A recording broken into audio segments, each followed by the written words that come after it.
Hello po, welcome back to my channel, welcome back to my vlog, to my FB page, to all of my subscribers, to my YouTube subscribers, to my FB followers. Walang hanggang pasasalamat po sa inyo sa pag-purchase nyo sa aking online Lucky Charm store, ang Cosmic Gemstones. Walang hanggang pasasalamat, especially doon sa mga nakabili na sa akin, doon sa mga suki ko. Thank you so much from the bottom of my heart. Okay, so i-upload ko po itong video na to sa aking YouTube channel, ang Cosmic Gemstones, at sa aking FB page. Okay, so ngayon meron na naman po tayong panibagong sasagutin kasi ang dami ko natatanggap na tanong sa akin. Ang dami kong nare-receive na tanong regarding po dito sa Nanbo Coin.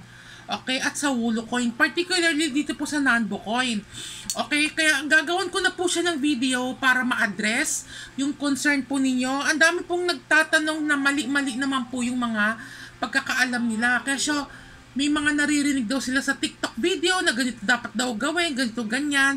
So, as you saw it on the title at sa thumbnail, okay, ito po yung karamihan na nare-receive kong tanong. Sabi daw nila na kung effective daw ba yung pagpapabilad sa araw, itong Nanbo Coin, yung sa sikat ng araw, yung sa sinag ng araw, kung ibibilad po ba to. Ang sagot ko po talaga dyan is wala pong katotohanan yan. Although pwede nyo naman gawin yan, pero based on my opinion, hindi po yung sinag ng araw ang nagpapabisa. Dito sa Nanbo Coin tsaka sa Wulo Coin, wala pong katotohanan yun. Ang dami kong nare-receive na kesyo napapanood daw nila sa TikTok na kailangan ibilad daw to sa araw, sa sinag ng araw. At meron pa akong comment na sa sinag naman daw ng buwan pwede. Actually, pwede nyo namang gawin, pero hindi ko ina-advise. Okay, pwede nyo siyang gawin pero hindi ko ina-advise na magkakabisa po ito. Wala po itong katotohanan. Lalong-lalo na po yung sa sinag ng araw.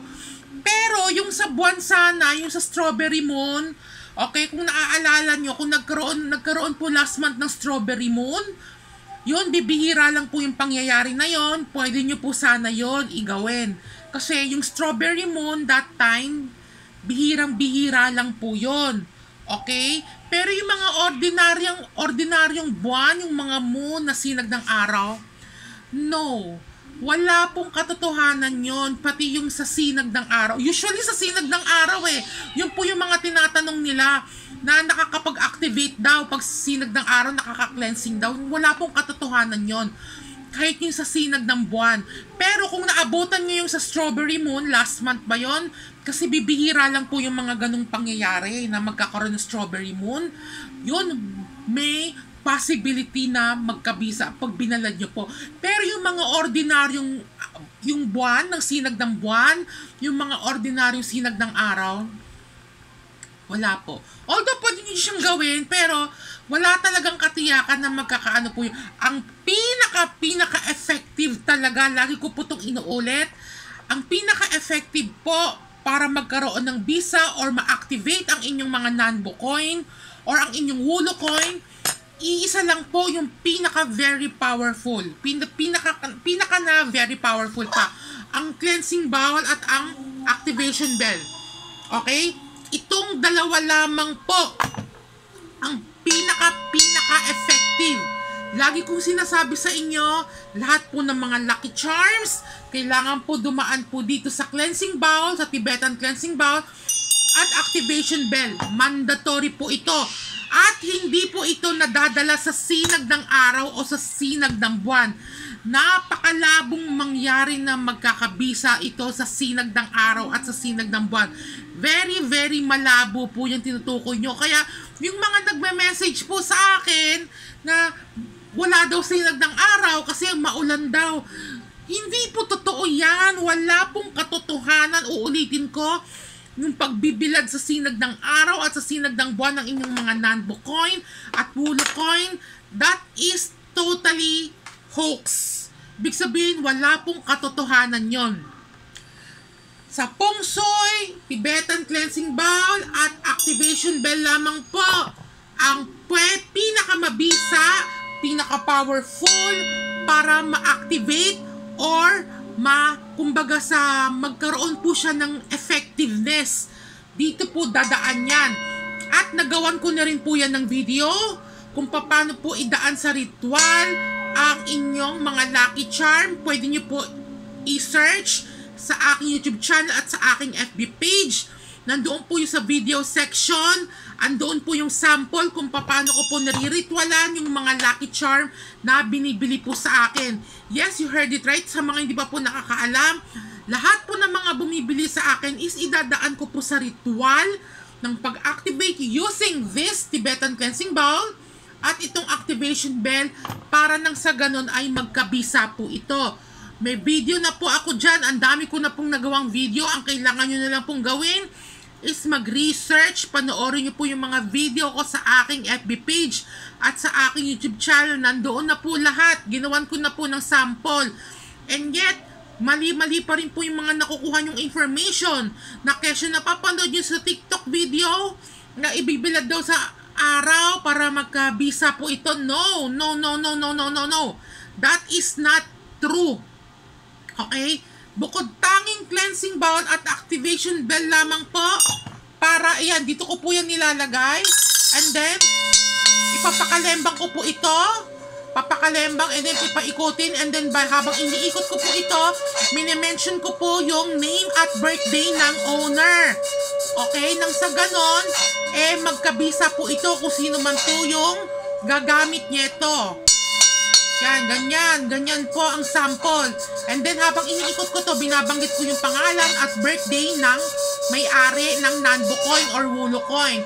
And then after that, 3 times kung gagawin niya, and then papakalembang ko po yung activation bell. So ganun lamang po yung tamang pagre-ritual ng pag-activate or cleansing dito sa mga lucky charm na ito, especially yung mga Nanbo coin at Wulo coin. Wala na pong iba, okay? Ito po, Nanbo coin at Wulo coin. Hindi po sa sinag ng araw. Okay? Kasi yung mga nagsasabi ng sinag ng araw, tsaka yung sa sinag ng buwan, yung mga ordinary na buwan, yung mga nagsasabi nun, baka walang pambili ng cleansing bowls. Wala rin pambili ng activation bell. Kaya sinasabi na lang nila, nasa sinag ng araw. Kasi nga, gagastos pa sila, pagbibili pa sila nito. Okay? Pero kung magtatanong po kayo sa mga feng shui expert, kailangan po talaga dumaan sa Tibetan Cleansing Bowl at sa activation bell under the name and birthday ng owner. Kaya yung mga nagsasabi na wag po kayo maniwala sa sinag ng araw, sa sinag ng buwan. Kaya nila sinasabi yung kasi mahal po ang cleansing bowl. Mahal din po ang activation bell. So mamumuhunan pa sila niyan. Okay? Sa akin, pag yung mga bumibili sa akin, talagang idadaan ko po dito sa cleansing bowl at activation bell under the name and birthday ng owner. Okay? Kasi yung iba kasi, wala kasing ganito. Sila, yung mga nagbebenta ng Lucky Charm, yung iba walang ganito.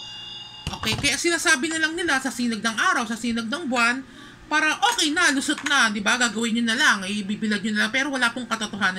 Wala pong katotohanan yon. Inuulit ko po sa inyo, kaya ginawa ko na po itong video na to, kasi ang dami ko na po mga natatanggap na query, concern, mga violent reaction, na ibababad daw sa araw, kaso lang wala raw sinag ng araw, kasi nga maulan. This past few weeks. So, wala pong katotohanan yon. Okay? Again, the cleansing bowl and the activation bell is the only way to activate your lucky charm, especially ang pinaka-in-demand ngayon ang Nanbo coin at ang Wulo coin. Okay? Yun lamang po at wala na pong iba para magkabisa po ito. Okay? Ayan. Okay, so sana naging malinaw po itong video na to at nasagot ko po yung mga katanungan po ninyo. And then ito po itong video na to, magiging reference po ito sa mga magtatanong pa po regarding po dyan sa sinag-sinag ng araw na yan. Kung pwede po ba ibilad-bilad, okay? Pwede nyong ibilad yan. Pero, wala pong katiyakan na magkakabisa po. Wala. Napakalabo. Ibilad nyo kung gusto nyo ibilad sa sinag ng araw, sa sinag ng buwan. Okay?